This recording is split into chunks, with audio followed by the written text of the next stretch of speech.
Boom. What's up, everyone? We are on week 14 of fantasy football. And there's a lot of things that we'll end up touching on in terms of fantasy football stuff, sports betting stuff. I'm getting this episode out earlier, so you'll probably all get it on Wednesday, right after waivers happen. The goal is probably for the fantasy football playoffs. I'll do one maybe Monday night, Tuesday night, and it'll be for you all for the waivers. And I'll do, of course, my predictions later in the week. Next year, I'm hoping to end up having 2 to 3 episodes out. But just kind of going into this episode, we're going to dive into a lot of what happened last week. Injuries, of course, we have some quarterback injury news of notes, who you should end up be looking for to kind of replace some of the guys, who are some people that might be a flyer streamer that you want to look out for. Kind of going into the first game, it's not a great Thursday night game. Also, I'll be in Vegas, so if any of you all are going to be out there, hit me up. If any of you all have any questions, just feel free to reach out. I am trying to make sure you all do as well as you can during the playoffs. I'm hoping to have 2 or 3 teams out of my 5 teams in the playoffs. So that's over 50%, which is a good rate. One team is questionable, really questionable. I got to win and have some help. But there's 3 for sure that are going to make it. 2, who the hell really knows? But kind of going into it, the Thursday night game is not good at all. It's Steelers versus Patriots. I'm going with the Steelers in that one. There's no point in taking the odds themselves, the money line, because it's going to be minus 295. The spread isn't great. It's minus 6. And I personally wouldn't take the spread. If you want to put out an alternate spread, what do we have? Shit. Okay, here we go. I was going to say, if we don't have an alternate spread out there. So the odds are really, really bad. Even if you did like a plus 10.5, they're essentially saying, oh, okay. Okay.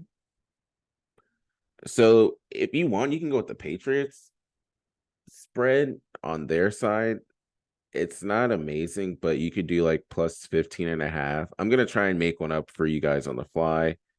Let's see. What do we want to do? Like rushing yards. Damn, they don't have shit about shit yet. It's too early. Yeah, it's too early for you all to end up getting certain lines. Passing. Yeah, that's going to be ugly. Super, super ugly. I'll put $1 down for it. It's a terrible line, but I could see it happening. So my first one of the week, for everyone out there that wants to know, last week we went 6-2. For this one, I'm going to do the Pats plus 15.5, and then have Trubisky. I mean, he was one of the top picks in the draft when he came out. Over 180.5 receiving yards. You have like 3 or 4 options that are out there, so kind of use them. We'll see what ends up happening, but that's my first one. I do have the Steelers in this one. That's almost a given. Next game we have is the Bucks and Falcons. So with the Steelers game, you're going to throw out Najee Harris, Jalen Warren, George Pickens, and Deontay Johnson. Don't know about Pat Freiermuth yet. For the Patriots, I would put out Ezekiel Elliott. He might get a couple of receptions that are out there. You never really know what's going to happen with Zeke. Yeah, that's all I would end up going for in this game. Next one we have is the Bucks and Falcons.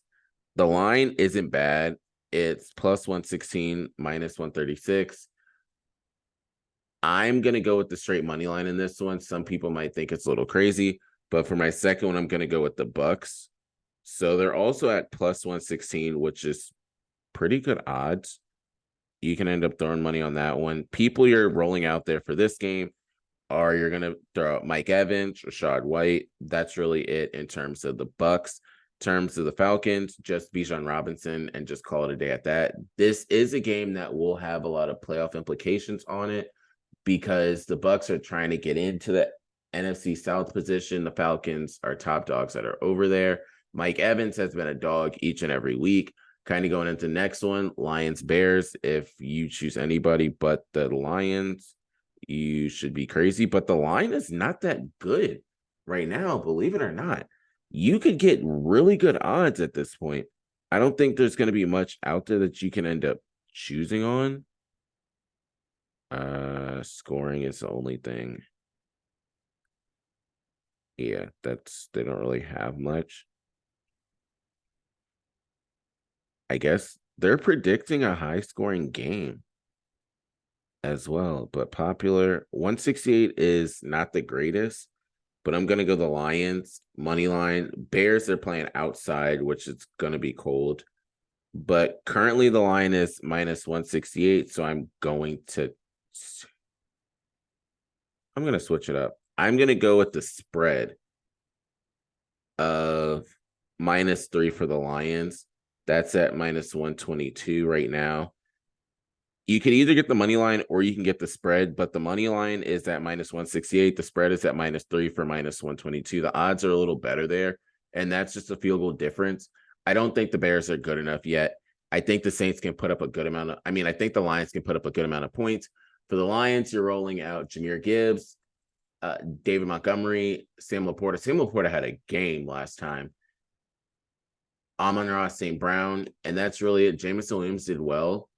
The Lions defense is not good, so I could see the Bears doing something. You're putting out Justin Fields and DJ Moore. That's absolutely it. I don't know what else you do. I think that coach is going to be gone too.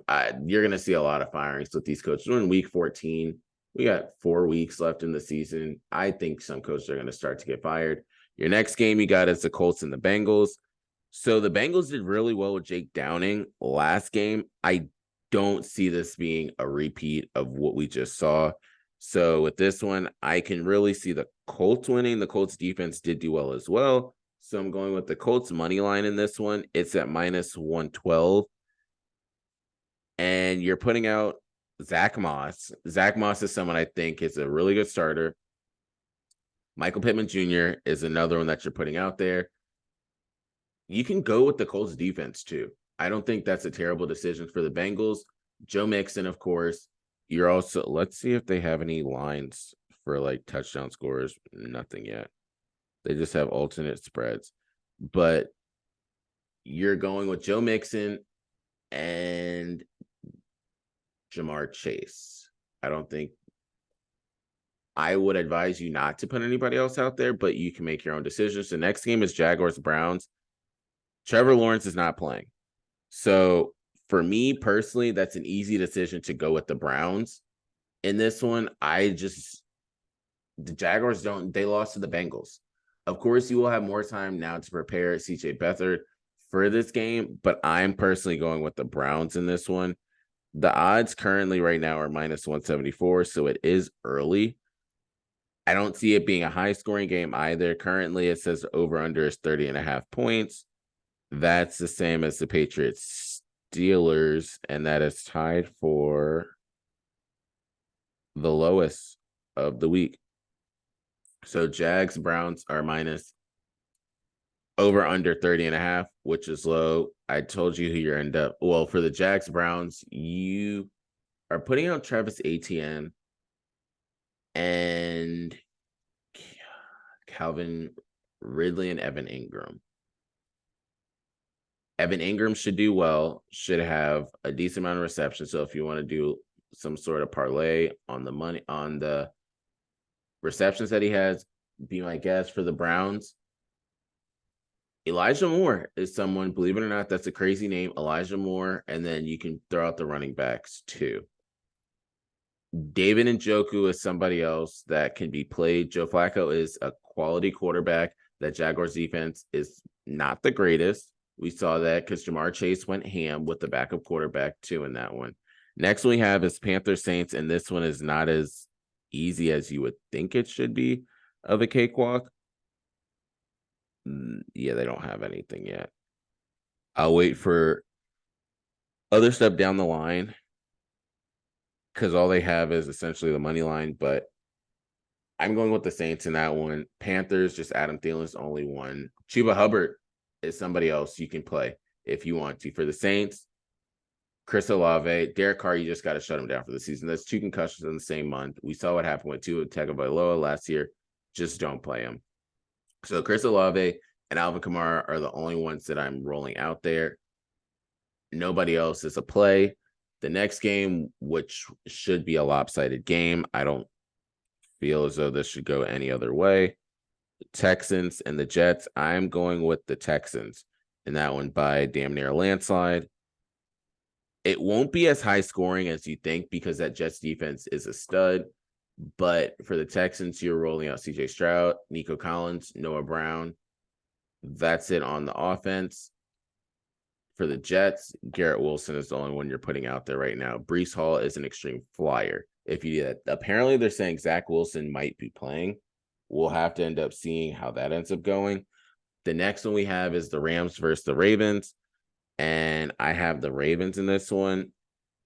It's minus 330 for the Ravens, so they're expecting them to win big. I don't feel it'll be as big as people think. What I would do, and this is what I'm going to do, call me crazy if you want, Rams plus 7.5. I don't think that it's, unless I want to see, do you have anything else for me right now? Okay, I was going to say.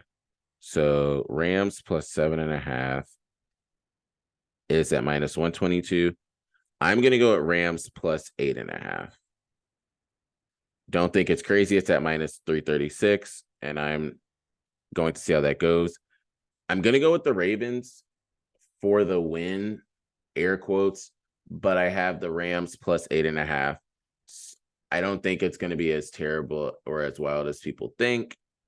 Kyren Williams, you're starting for the Rams. I don't trust the Ravens defense no matter what people say or how much they believe in them, but I'm going with Kyren Williams and Puka Nacua. For the Ravens, Lamar Jackson, Keaton Mitchell is the surpriser that, believe it or not, I am going to go with.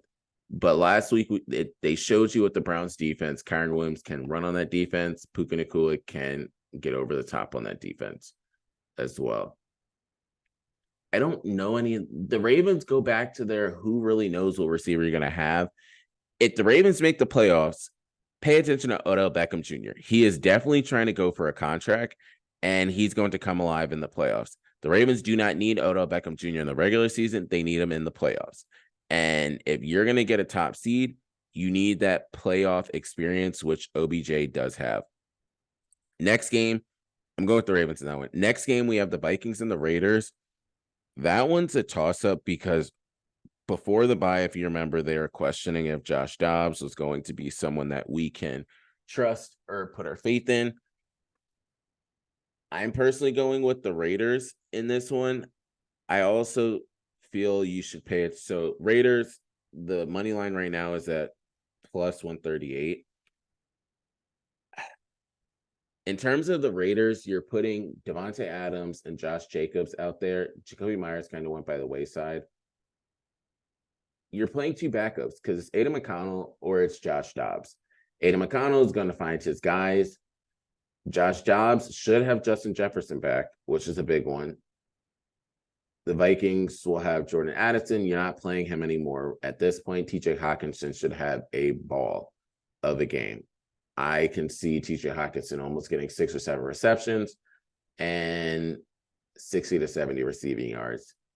I know Justin Jefferson's probably going to get a tutty in his game back. He's going to be in Vegas. That's going to be a dope game for them. But I have the Raiders in this one. The next one we have is the Seahawks and the 49ers. This should be a simple one to call. Even the line shows a 2, but it's going to be the Seahawks who are going to lose in this one. San Francisco 49ers are at minus 560, but I'm going with the 49ers. I'm not doing the money line because it doesn't make any sense at all. You saw what the 49ers did to the Eagles last week. Now they're going to be at home to the Seahawks. I feel they're going to dismantle the Seahawks too in that one. Our next game we have is the Bills and the Chiefs. This is another one where you might think I'm crazy, but I feel the rails are going to come off for the Chiefs speculation, and the Chiefs are going to have to go on the road, and they're going to have to prove it that way if they're going to win. If the Chiefs do not win a Super Bowl this year or make it to the Super Bowl itself, hell, even the AFC Championship game, they're going to have to get a receiver. You can't just have Travis Kelce. You need a receiver for Patrick Mahomes. If Patrick Mahomes is going to stay there, as long as they want Patrick Mahomes to stay there, you need to get a wide receiver for Patrick Mahomes, not just some basic ass receiver either. You need a star-studded receiver. So Devontae Adams, they're saying it's going to go to the Jets. If he goes to the Jets, you could see T. Higgins going there in the offseason. I do really think that they are going to find a good receiver for Patrick Mahomes. But in the meantime, I'm going with the Bills. The script is kind of written for the Chiefs to have to go on the road this year to at least win one playoff game, unless some magical stuff happens and the Dolphins and the Ravens lose, and then the Chiefs are then the best team. But as of this point right now, I can see the Bills winning this one. So Bills Mafia, good luck. Y'all need it. You guys really need it. I'm going with the Bills money line. And going into this one as well, you're rolling out Josh Allen, Stephon Diggs, James Cook, Khalil Shakir you can get away with. In flyer leagues, or you need a flex, a deep flex, you can go Khalil Shakir. Other side, you're going with Patrick Mahomes, you're going with Rashee Rice, Travis Kelce, Isaiah Pacheco. That's a game where a lot of points should be had. It says the over-under is 47.5, so that's about 27, 24 points a team. Next game is Broncos Chargers. I see these railings coming off for the Chargers. Although they have them winning, I personally don't think that the Chargers are going to win. I'm going at the Broncos in that one. You're playing Javonte Williams and Cortland Sutton. That's the only ones for the Broncos. For the Chargers, they're playing Austin Eckler and you're playing Keenan Allen. Only thing is with Austin Eckler, he has not been doing well as of recent. Justin Herbert is an asterisk.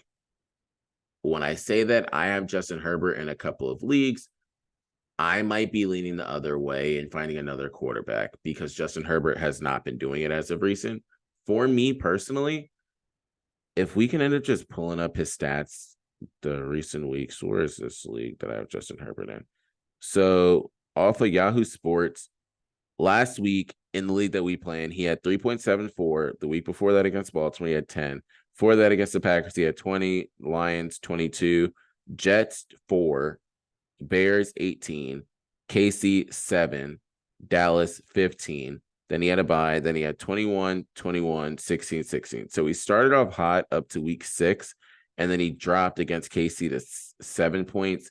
Chicago, he had 18. Then he had 4, so 22, 20. So 2 low games. I can see it being another low game for Justin Herbert. I wouldn't be surprised. Next game is the Eagles-Cowboys.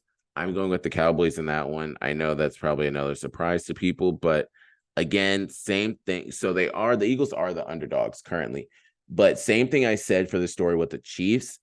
I can see that happening with the Eagles. I can see the Eagles losing this one. The Eagles, you're rolling out. If DeAndre Swift is healthy, you're rolling out DeAndre Swift, DeVonta Smith, AJ Brown, and Jalen Hurts. This has one of those wacky feels. It's going to be a solid game. That's a Sunday night game. Eagles, Cowboys, just the way you like to see it. For the Cowboys, CeeDee Lamb's going to have a game. Jake Ferguson's going to have a game. Brandon Cooks is going to get his pair of touches.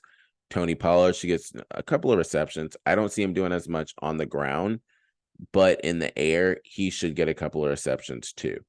Eagles defense is not that good on the back 7. That front 4 is a stud. They're continuing to do better with their linebackers. The secondary is butt. I don't care what you guys say. They will get shredded up alive. You saw what Deebo Samuel and them did. So one thing you will start to see is short and intermediary throws and screens will happen again. And then going into the Titans-Dolphins, I have the Dolphins in this one. Tyreek is going for that 2,000. So you're playing Tyreek Hill, you're playing Raheem Mostert, Devon Achane, Jalen Waddle. You can even throw in 2 and Tagovailoa. Titans, nobody, because you don't really even know who's going to be at running back. And then money line with that is not even something you want to even touch. Since the Dolphins were not the best last year, the Dolphins are not playing the best teams this year. You're normally playing teams around what you were last year, and then they end up pulling it to this year. Then, of course, they play some games that are going to be really good. So next year's Dolphins schedule should be solid. The teams that they're going to play, Final game is going to the Packers Giants. This is another one. There's no need for you to even bet on it, because why would you? Can I pair the three of these up together? Where's that Panthers game? Oh, here we go. Oh, perfect. So I'm going with the Packers in this one. Jordan Love is doing well. So the parlay I have is the Packers, Dolphins, and the Saints. So pairing the three of them together shouldn't be about. If the Saints lose, I got a lot of questions. Packers should be an easy win. Dolphins should be a solid win. So that's two right there. And then you have the Saints. Two of the three teams are at home. Packers are on the road. If you lose to the Giants, everything that you just did against the Chiefs and the Lions is in question. But I think that Packers team is pretty damn good. So you have the Packers with Jordan Love. You can roll out there. None of the running backs you're running out there. Jaden Reed. If Christian Watson's playing, you can put him out there. If not, Romeo Doubs.